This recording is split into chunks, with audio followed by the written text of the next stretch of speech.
যখন ওখানে গিয়ে দেখলাম যে নানির ছবিতে ফুল চন্দন দিয়ে সমস্ত সাজানো, হ্যাঁ, আমি প্রশ্ন করাতে তখন একজন বাইরের একজন লোক বলল যে নানির নাকি শ্রাদ্ধ করা হচ্ছে। এবং তারপরে আরো জানতে পারলাম যে কিসের জন্য, যে ওরা নাকি সায়নের বিয়ে দেবে।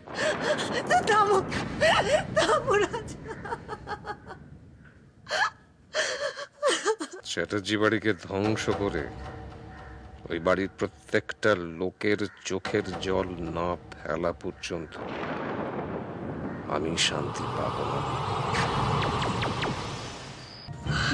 দাদা ভাই, জানো দাদা ভাই এখন বাড়িতে নেই। ও বিক্রমকে, তাহলে বিক্রমকে ডাকো। বিক্রম, বাবাকে বল একটা ডাক্তারকে ফোন করতে। বাবাকে বলে কোনো লাভ নেই। আরে দূর বাবা, লাভ ক্ষতি এখন কে দেখবে? তুই বাবাকে বল, বাবাকে ফোন করবে। কাকে খুঁজছিস কেন নন্দিনী? কেন নন্দিনী করছিস তুই? জানো তুই তো আজকে ওর শ্রাদ্ধ করলি। বাবা বল, কি বলবি? ছোটদা ভাইয়ের শরীর তো আরো খারাপ হয়ে যাচ্ছে। আমি কি করতে পারি বল? তুমি কি করতে পারো মানে? তুমি ছাড়া আর কে করবে? আমি আর পারছি না রুমা। ক্রমাগত আমি নিজের সাথে যুদ্ধ করে চলেছি। না, এ বাড়িতে নন্দিনীর শ্রাদ্ধ হবে না। কেন পারলে না বাবা? রুমা, কেন পারলাম না সেটাই তো প্রশ্ন। আমি নিজেই জানি না আমি কেন পারলাম না। কি হয়েছে রে?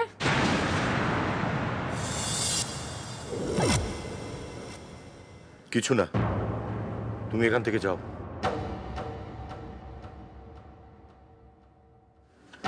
কিছু তো হয়েছে বটে, তবে তাতে আমার কিছু এসে যায় না।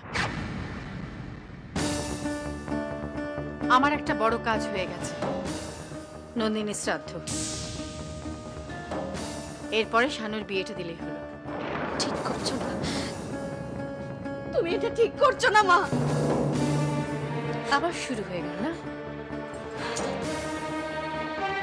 এক কথা শুনে শুনে আমার কান পচে যাচ্ছে। ঠিক করছো না, ঠিক করছো না, ঠিক করছো না। আমি যা করছি সেটাই তোমাদের মেনে নিতে হবে। আর তোমরা বাপ মেয়ে নাটক করা বন্ধ করো তো। গৌরী, প্লিজ তুমি এখান থেকে যাও। এবারে আমাকে সবকিছু জানতে হবে, শুনতে হবে। জানো, আমারও খুব জানতে ইচ্ছে করে ওর আগের জীবনের কথা। আমি চেষ্টা করব চন্দ্রা। কলকাতা থেকে মিস্টার শঙ্কর চ্যাটার্জি ফোন করেছিলেন, আমাকে ওখানে যেতে হবে। তোমার এই শরীর খারাপ নিয়ে তুমি কি করে যাবে? তাও যেতে হবে। কি করব বলো? আমি যে ডাক্তার, মানুষের সেবা করাই তো আমার ধর্ম, তাই না? আমায় ক্ষমা কর দাদা, আমায় ক্ষমা কর। আমি জানি আমি অনেক ভুল করেছি। আমায় ক্ষমা কর দাদা, আমায় ক্ষমা কর দাদা।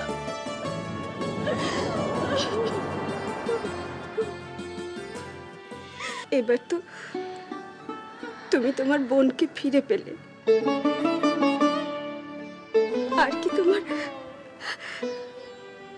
আমাদের কথা মনে থাকবে?